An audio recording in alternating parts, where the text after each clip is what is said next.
Selamat datang di kuliah online Universitas Indonesia.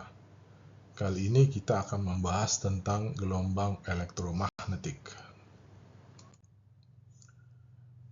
Gelombang elektromagnetik di sekitar kita. Ada banyak contohnya, ya. Misalkan yang ada di rumah, ya. Oven microwave untuk memasak makanan. Ya, ini penggunaan gelombang mikro ya untuk memasak makanan.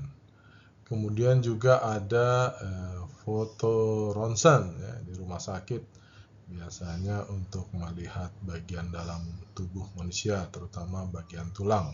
Ya.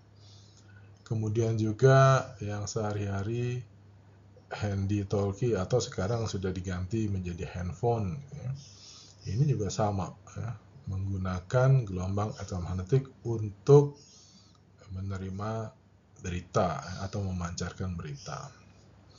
Yang agak modern juga adalah kamera inframerah, ya.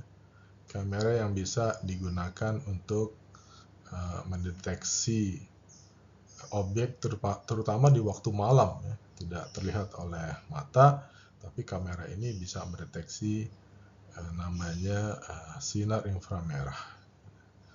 Kemudian yang lainnya adalah teleskop radio.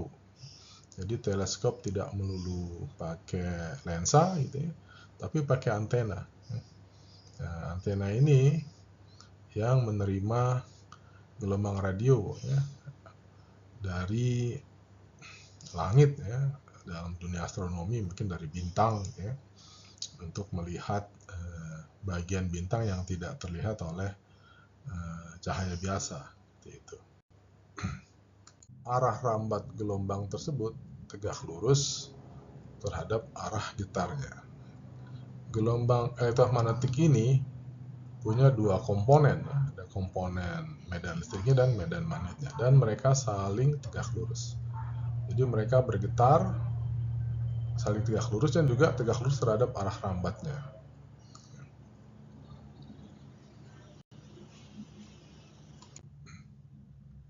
Kemudian gelombang elektromagnetik itu ada bermacam-macam, ya. Kita sebut spektrum gelombang elektromagnetik. Mulai dari panjang gelombang yang besar sampai panjang gelombang yang kecil. Panjang gelombang itu, ya, kita review kembali, panjang gelombang itu jarak antara dua bukit ini, ya, dua puncak, atau jarak antara dua lembah.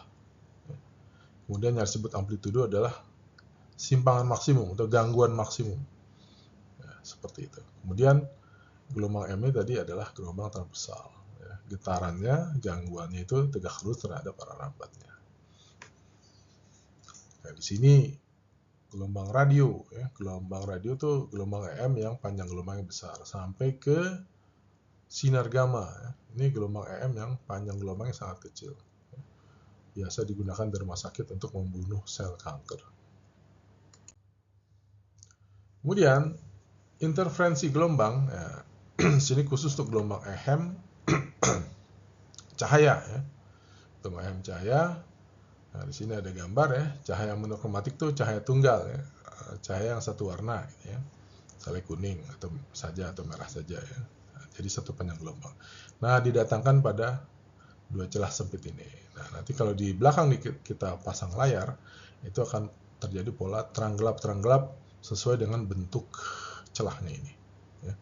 Ini kita sebut pola terang gelap ini terjadi karena penggabungan dua cahaya yang berasal dari celah yang berbeda. Ya. Di gambar paling kanan ada cahaya dari celah atas, misalnya dari celah bawah bergabung di layar, ketemu di satu tempat.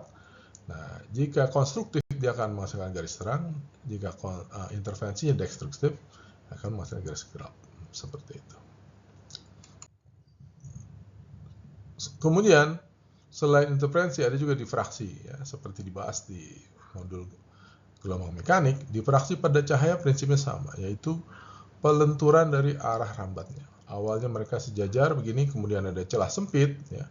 Jadi difraksi itu terjadi karena ada penghalang. Ada celah sempit, nah cahayanya mulai menyebar. Makin sempit celahnya, makin lebar sebarannya gitu ya. lenturannya, difraksinya. Ya. Juga jika kita cek, difraksi itu akhirnya dapat menghasilkan pola terang gelap-terang gelap. Ya. Ini seperti pada silet ini ya, di pinggirnya ini ada terang gelap-terang gelap, ini adalah hasil difraksi. Ya. Hasil difraksi cahaya oleh pinggiran silet ini, penghalang. Jadi siletnya sebagai penghalang, nah, muncul difraksi. Pola terang gelap ini adalah interferensi dari cahaya yang terdifraksi tadi. Ya.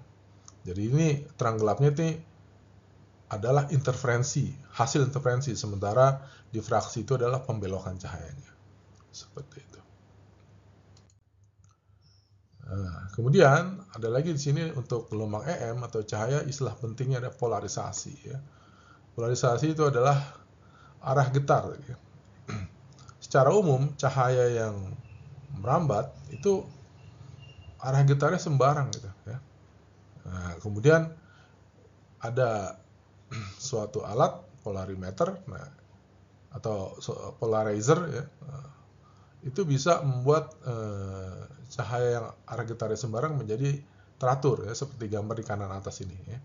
Jadi cahaya dari center itu getarannya itu sembarang, ya. Ada yang ke atas bawah, kiri kanan, ya, miring. Ya. Nah, melewati polarizer, dia getarannya hanya jadi searah saja, misalnya atas bawah saja. Nah, gelombang ini disebut terpolarisasi, atau cahaya ini disebut terpolarisasi. Polarisasi juga dapat dialami oleh cahaya melalui pemantulan. Pemantulan, ya, cahaya terpantul itu terpolarisasi. Ya. Hanya terjadi pada sudut tertentu saja. Nah, gambar kiri ini dunia fotografi. Ya. Gambar kiri paling kiri ini foto permukaan air. Juga kanan foto permukaan air. Bedanya yang kanan ini bisa kelihatan sampai ke dalam airnya, ya, dasar airnya gitu ya. Misalnya kalau ini kolam, ke dasar kolam. Kalau ini terganggu oleh cahaya pantulan dari langit. Nah, kalau kamera kita dipakai polarizer, nah bagian yang pantulan dari langit itu terpolarisasi. Nah, pakai polarizer bisa di stop. Jadi pantulan dari langitnya hilang karena di stop oleh polarizer. Nah, yang tersisa hanya cahaya yang dari dalam kolam, dari dasar kolam. Nah, sehingga kita bisa memfoto dasar kolam ini tanpa gangguan bayangan dari langit. Nah, itu salah satu fungsi dari polarizer dalam fotografi. Ya, jadi dispersi itu ketergantungan kecepatan cahaya terhadap mediumnya. Ya. Akibatnya yang lain juga terganggu, panjang gelombangnya, frekuensinya, dan seterusnya. Nah, kemudian yang menarik dari cahaya ini ada yang namanya disebut laser, gitu ya. Light amplification by stimulated emission of radiation. Jadi bedanya dengan cahaya biasa apa nih? Laser. Jadi laser ini cahaya monokromatik, tunggal, ya, sewarna, gitu ya. Biru, laser merah, sering itu ya, laser hijau ya satu lagi. Nah, kalau cahaya biasa itu menghasilkan gelombang yang fasenya macam-macam. Gitu. Misalnya lampu kuning, oke, lampu kuning itu monokromatik ya, warna kuning doang.